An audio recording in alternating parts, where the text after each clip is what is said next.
Hello, everybody. This is Andy, and we're wanting to take you through our process of shifting to live stream only worship. This is something that so many churches are facing with the pandemic of the coronavirus. And so we want to take you through our process of shifting from a sanctuary, congregation focused worship service to a live stream focused worship service. So what you see here is a recording of our what I would call our normal worship services, where we're really designing everything for the gathered group, and we want to make live stream available for those who aren't able to be there. But as you can see, most of our time and energy is focused on the live experience. We do have a multi-camera live stream. We are putting lyrics on the bottom third of our live stream. We're chroma keying that over the top, and we're having that be a part of it. I'm going to let you listen to just how that sounds right now.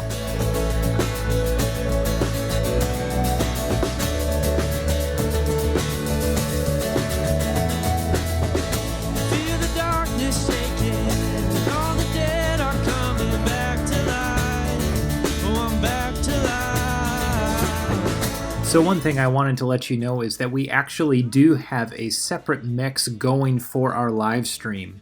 Out of the back of our front of house board, we have a Dante digital audio card that is sending a digital split of all of our inputs that are then being live mixed for the live stream in kind of a separate studio through Reaper, which is a DAW similar to Pro Tools or Logic or something like that. So we do have our own dedicated live stream mix, but it is still a live mix. And so we thought we would shift this as we move towards a live stream focused worship service. So here's a recording from this last Sunday. And you'll notice right away the number of people we have is very different to lead worship for people streaming from their living room rather than a congregation in a sanctuary. The first thing we thought we would do is get a smaller group of people in kind of a tighter, almost studio style of recording. And we also use different ways of recording video and audio. So I'm going to let you listen, and then I'm going to talk about what you're hearing. Waking or sleeping, thy presence, my life.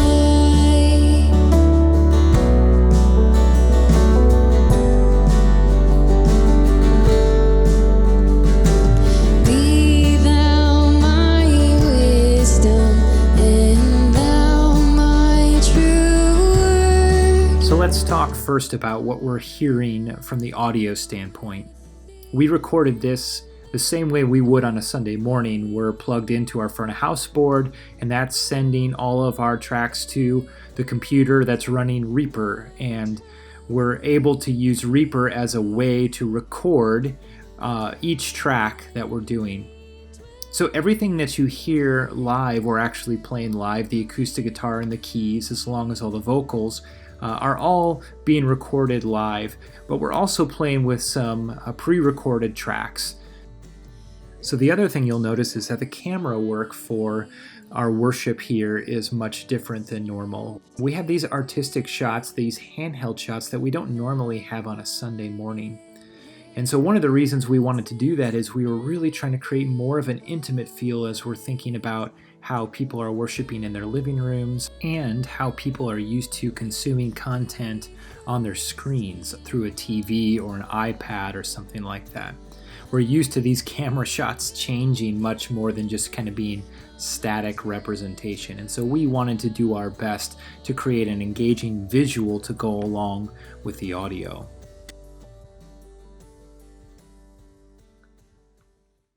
Hey, this is Eli, and just like Andy said, this is what worked for us this last week. We just wanted to give the rest of you a chance to maybe think through how to do this in your own context. So I'm going to jump into a more in-depth audio and video setup. So let's start with audio. The first thing you need to do is pick your team, obviously, and be well rehearsed in your songs. This is just going to make the whole process a lot faster and more efficient.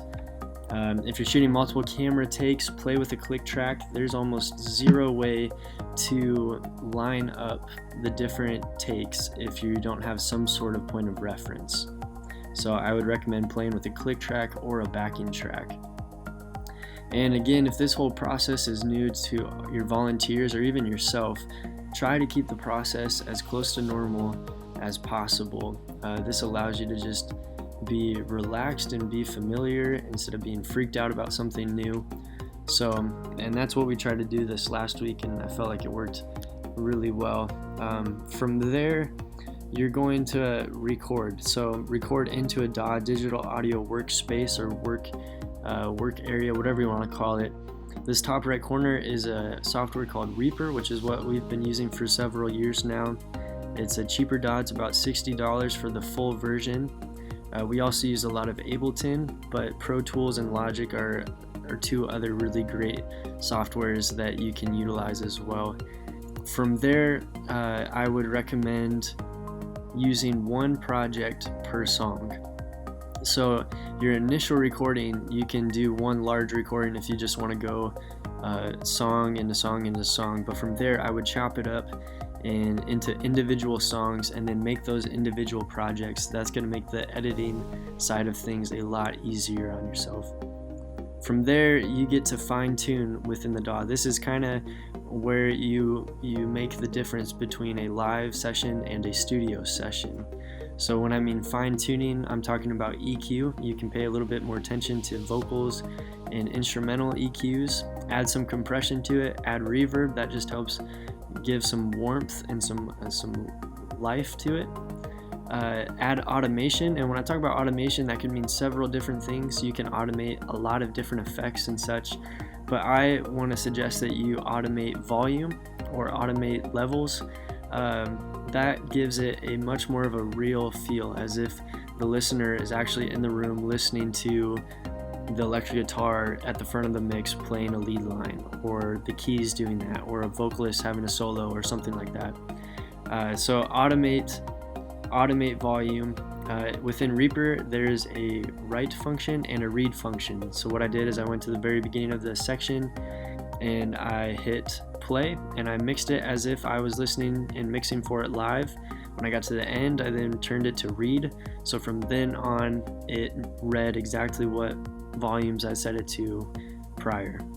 From there, when you're ready to export it, I would suggest doing some sort of mastering. A lot of these DAWs have mastering presets, so tap into those, experiment with them, see which ones work for you. All that's going to do is add some compression overall and really create a studio sound for your mix and for your project. From there, you're ready to export, so I would recommend exporting as a WAV. A WAV is uncompressed. It's usually a higher quality. It's larger than an MP3, but it allows you to manipulate it and have a little bit more control of it in post.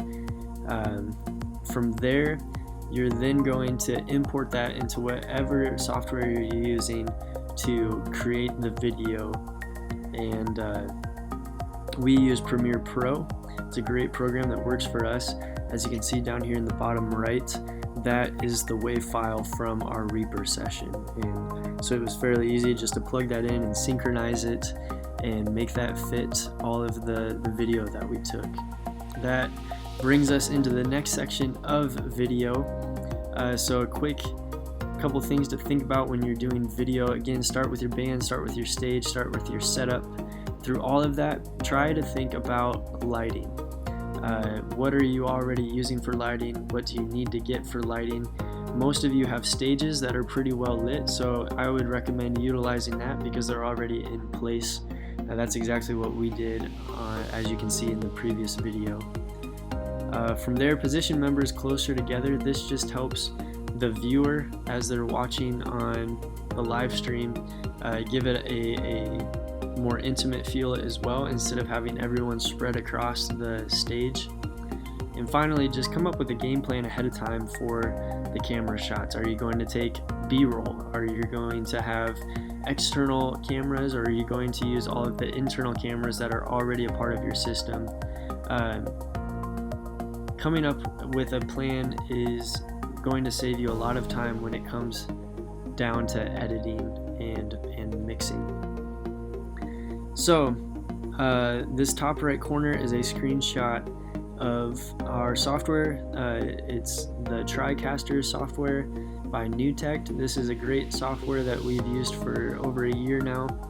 And we actually utilized this in the video that you watched. We had a person mixing live and then just recording the output from what they were mixing.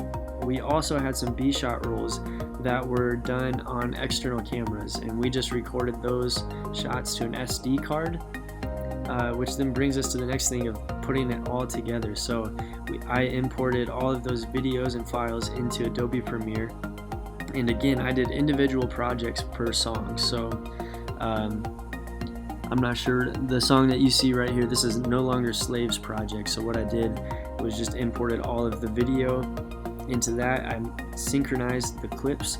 It was difficult to synchronize the SD cards with the internal take that we had, mainly because the SD cards were used on the B-roll shots and the audio was slightly different on those. But from there I was able to sync them up, and then I added the WAV file, which again is this bottom file, and just made sure that was in sync with everything. And then I was ready to export. And when you export, most of you guys are exporting this to go to Facebook Live, Vimeo, Boxcast, YouTube Live, whatever your platform might be. Here's a food for thought. When you do this, think about how many churches are live streaming on Sundays now. Typically, there are a lot of churches that live stream on most Sundays, but now this is the sole way of doing church in the season of life that our country and world is in. So you have many more viewers online, taking up much more internet bandwidth. If your platform allows you to upload ahead of time and schedule a live stream or a broadcast, I would recommend that fully. We did that this past Sunday, and we had a lot less problems with buffering and crashing and anything like that. If there were any issues, it was typically on the user's end due to just poor Wi-Fi connection. So this was a pretty quick, in-depth tour of how to do live stream for your church, but I hope that the graphs and the diagrams were easy for you to look at and hopefully give you just some space to think about how to do live stream in your own setting. Again, I just strongly recommend utilizing the systems that you already have in place. It just puts a lot less work on your shoulders, and you'd be surprised at how many things you already have in place that you just need to maybe shift their purpose or shift their role in what it plays in live stream. So if you have any questions or comments, go ahead and comment below. We'll try to get back to you as quick as we can. And yeah, Andy and I just hope that this week goes well for you and your church and your ministries as you are figuring out how to do church online with us all. So thank you for watching.